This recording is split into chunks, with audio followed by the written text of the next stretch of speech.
really. I mean, even though we're 100-something people deep, I still feel like it still feels like a family business to me. Brian Safford, I'm the HVAC project assistant, and I've been here for 13 years. So I started as the parts runner, and then I got trained on the job as being an installer.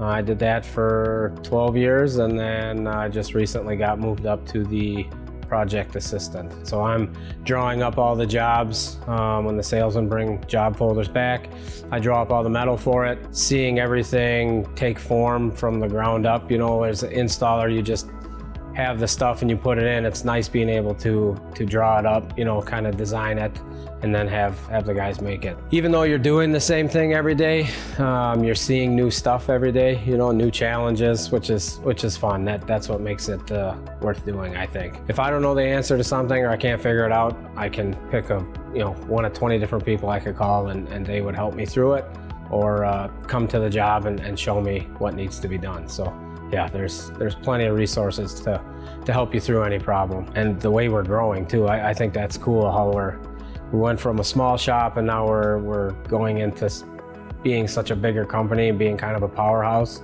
I like being part of that. So